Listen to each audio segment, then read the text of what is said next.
Hello everyone, this is the Grimm Reader and I welcome you to another quick weekly reading update, the Grimm Chronicles. Going to be a short one this week because I'm still kind of working through my big books and don't feel that I have that much to say about them. So I'm almost at page 500 of The Stand. I'm looking at my, it's on here on my iPad. And just for conversational topics, so I'm pretty happy with the iPad for reading. On the other hand, as someone who is admittedly somewhat addicted to the screens, I wanted to get your input, what your reading preferences. So I'm kind of thinking about a Kindle again, just a purely reading device that doesn't have easy access to the internet. So, because even on here, I have a whole routine of I'll check my email first, because that's sort of still kind of, I don't know, it's work related. And then, I have 2 emails, and then I go to Twitter, which is already kind of veering off into wasting time. And then I do Instagram.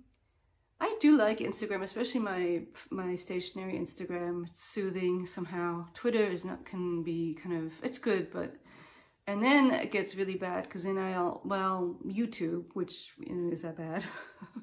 And then the worst is TikTok, because that's just pure hypnotic watching of the little TikToks. And, I'm going to try and rein it in. Point being, I'm sort of looking for a device that will just be more like a book. Because I do kind of like reading ebooks, because I think I read faster and that whole thing, even though I have a lot of books, and I like them too. Plus the whole that you can read it in the dark, kind of like you don't have to put the lights on. You can just read it, put it on and read it like while you're trying to fall asleep, before you fall asleep. So yeah, give me your input. And do you have a preference for what kind of Kindles do you like? Do you like the Paperwhite? We have a whole stack. We have a graveyard of, I mean, not that many, but if you're not young and you've done the e-stuff, you have a stack of them. I don't know. I don't think this is what I've been using now for my ebook. Anyway, so yeah, no, The Stand is going well. They're all kind of, the pacing is quite good with King. Like, it was all kind of like the pandemic and the people dying, and you're switching around from all the different characters. And I was sort of, what was exciting or interesting to me was, well, how is he going to transition to the sort of gradual dying off of everyone, and to the sort of the survivors, or the people who, for whatever reason, we're going to find out why, have not died, how they kind of navigate the dystopian world that they're in. And he does a quite good job of that. Although there's some sort of inconsistencies there, like this lady left the city and only on the way out did they realize that she was wearing inappropriate footwear. I mean, how does that happen? Anyway, so he does do sort of annoying things like that, but yeah, no, it's going well. And I mean, not for them, but for me, it's going fairly well. And so that's going fine. And then Karenina, I just got back into it a little bit. I hadn't read that much, but it's going now better. And what I might do, we're doing the whole choosing what to read for next week, I might keep this as my at night book and try and work harder to get more of this done, because I'm sort of, we're getting there. I mean, it feels like it's coming. There's only a couple 100 pages to go. I'm in the 500s. So, if I were anyone else, I'd be able to finish this by next week, but I'm me. So we'll see.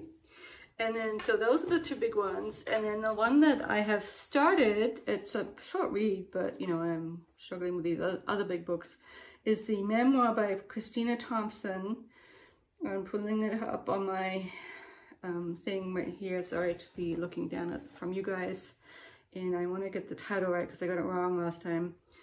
The quote, supposedly by Maori people, come on shore and we will kill and eat you all, a New Zealand story about her.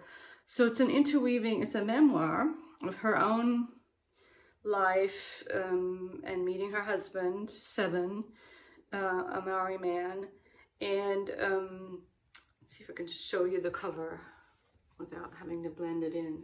And I'll switch it around. I do like the cover. And so it's an interesting kind of genre. And the memoir is interfused or intertwined with the general kind of observations and history of New Zealand. And also right now we're in a section where she's talking about how she ended up in Australia. And that's kind of interesting to me because of the biographicals. So I was born in Australia, and so for her, Australia kind of represented a place that she has a connection to because her father was there during the Second World War, somewhere up north doing submarine stuff, I think. But it was always this kind of exotic to the point of no one knows anything about it type place. And I do remember Bill Bryson's book on Australia where he makes a big deal about it. It's this basically first world place, for better for worse, oftentimes for worse for certain people, about which the rest of the world knows nothing about. He kind of makes it a joke. His shtick is that no one knows about Australia. And then his other shtick is that everything there will kill you, which is actually kind of funny. And it's not untrue. I mean, I grew up there with spiders and poisonous jellyfish and snakes, like dangerous snakes, not your basic garden snakes that won't do anything for you. But it's true, there are a lot of kind of dangerous things in Australia. It was kind of funny. And spiders, the spiders specifically, the funnel web, is that what it's called? Redback's pretty bad. Anyway, so her thing is she's a complete American, East Coast, kind of almost waspy seeming background, upper middle class. I think her father's some kind of professor type, I think. Haven't found that out yet.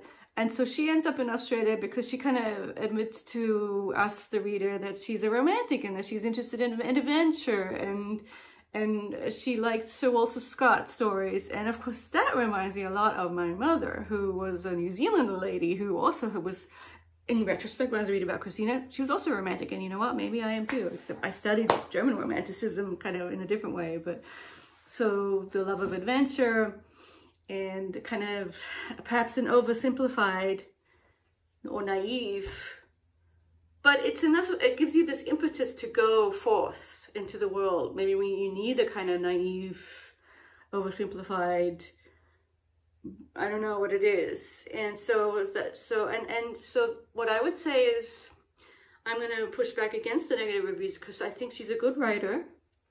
And I think you have to sort of she's doing a good job of presenting it as her own story, for better, for worse. And so the danger with the memoir, I was thinking about how there's that one memoir that both Britt and I did not care for back. It was a sort of an illness memoir, but is that because you kind of are burying yourself, you kind of show yourself, it's a self-representation. There is a danger that the reader, won't like you. and that you just kind of, and you start sort of judging the person.